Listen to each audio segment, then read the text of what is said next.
வணக்கம் மக்களே, இது உங்களுடைய இப்போ திரையின் பிக் பாஸ் ஸ்பெஷல். இந்த ஸ்பெஷல்ல நான் ஒரு ஸ்பெஷலான ஒருத்தரை பத்தி பேச போறேன். யார் அப்படின்னா, இந்த பிக் பாஸ் சீசனோட ஒரு சீனியர் கண்டஸ்டன்ட் இருந்தார்ல, ஃபர்ஸ்டா வெளில போனாரு, அவரை பத்தி தான் பிரவீன் காந்தி அவர்கள்.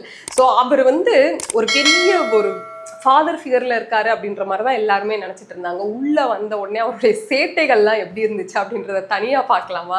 ஸோ ஃபர்ஸ்ட் நாள்ல என்ன பண்ணாரு அப்படின்னா, விக்ரம் இருக்காருல்ல, அவரை கூப்பிட்டு வச்சு ஒன்று பேசிட்டு இருந்தாரு.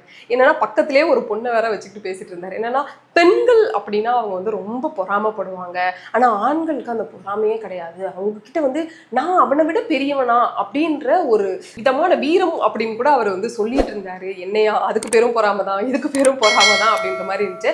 ஆனா அந்த டைம்லயும் ஆதிரை விடவே இல்லை. நீங்க எப்படி அப்படி சொல்லுவீங்க? ஆண்களுக்கும் இருக்கு. இது எல்லாமே ஒரு பேசிக்கான எமோஷன்ஸ் தான். எல்லா எமோஷனுமே எல்லா ஹியூமனுக்குமே இருக்கும். அப்படிங்கும்போது இது பெண்களுக்கு தான் இருக்கும், இது ஆண்களுக்கு தான் இருக்கும் அப்படின்னு டிஃபைன் பண்ணாதீங்க அப்படின்ற ஃபைட்டை அப்போவே ஆரம்பிச்சாங்க.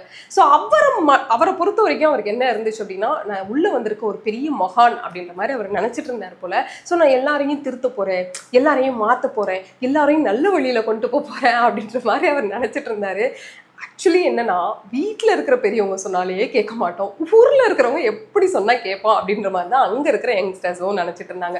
ஒருவேளை இவர் ஜாலியாக ஃபன் பண்ணிட்டு இருந்தாருன்னா கண்டிப்பாக அந்த யங்ஸ்டர்ஸும் அவரை அப்படியே ஒரு முட்டையிடும் பாத்து போல் அவரை பாதுகாத்துட்டு இருந்திருப்பாங்க அப்படின்னு சொல்லி நினைக்கிறேன். அது மட்டும் கிடையாது, அந்த ஒரு ஃபிசிக்கல் டாஸ்க் வச்சாங்க இல்லையா, அந்த தண்ணியை இழுத்துட்டு வைக்கணும் அந்த கேனில் அப்படின்றத. ஸோ அந்த டாஸ்க் ஆரம்பிச்சோடனே அவர் என்ன பண்ணாரு அப்படின்னா, கேர்ள்ஸ் இதில் பார்ட்டிசிபேட் பண்ண வேணாம், அது ரொம்ப கஷ்டம் அப்படின்ற மாதிரி சொன்னாரு.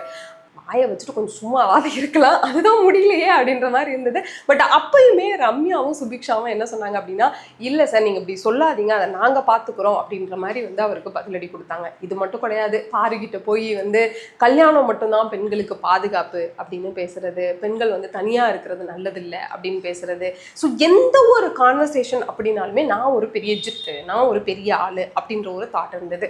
ஸோ சார், உங்களோட நீங்கள் நிறைய ஒர்க் பண்ணியிருக்கீங்க, நல்ல நல்ல படம்லாம் கொடுத்துருக்கீங்க, நிறைய டேலண்ட் இருக்கு, அது எல்லாத்தையும் நாங்கள் ரெஸ்பெக்ட் பண்றோம், அதுக்காக எல்லா நேரத்துலையும் அதை எதிர்பார்க்கறதுன்றது நோ நெவர் அப்படின்ற மாதிரி தான் இருந்துச்சு. ஸோ இது ரொம்ப கஷ்டமான ஒரு விஷயம். சரி, ஃபர்ஸ்ட் கண்டஸ்டண்டா வெளில வராரு அப்படின்றது, நீங்க பிக் பாஸோட சம்பிரதாயத்தையும் மீறிட்டீங்க அப்படின்றது தான் மக்கள் எல்லாருக்கும் கோவமா இருக்கு. ஆமாங்க, ஒருத்தர் வெளியில போனா எல்லாரும் சுத்தி இருந்து அவங்க அழணும், அவங்க கிட்ட மிஸ்யூ சொல்லணும், அவங்கள பத்திரமா போயிட்டு வாங்க, நாங்க பாத்துக்கிறோம் அப்படின்றதெல்லாம் சொல்லணும்ல. அதெல்லாம் கலாச்சாரம், பிக் பாஸோட கலாச்சாரம். அதையே அவர் பண்ண விடாம பண்ணிட்டாரு அப்படின்றதுதான் அது ஏதோ ஒரு முக்கியமான ஒரு டர்ன் பண்ணிட்டேன், எல்லா விஷயத்தையும் அந்த பிரேக் பண்ணிட்டேன் அப்படின்ற மாதிரி இருந்தது அவர் பண்ணது. ஸோ லாஸ்ட்டாக வெளில போகும்போது அவர் என்ன பண்ணாருன்னா, நான் தோக்கலை, நான் தோக்கவே மாட்டேன், நான் தோத்த மாதிரி என்னை பண்ணாதீங்க அப்படின்ற மாதிரி யாரையுமே பக்கத்துலேயே விடலை.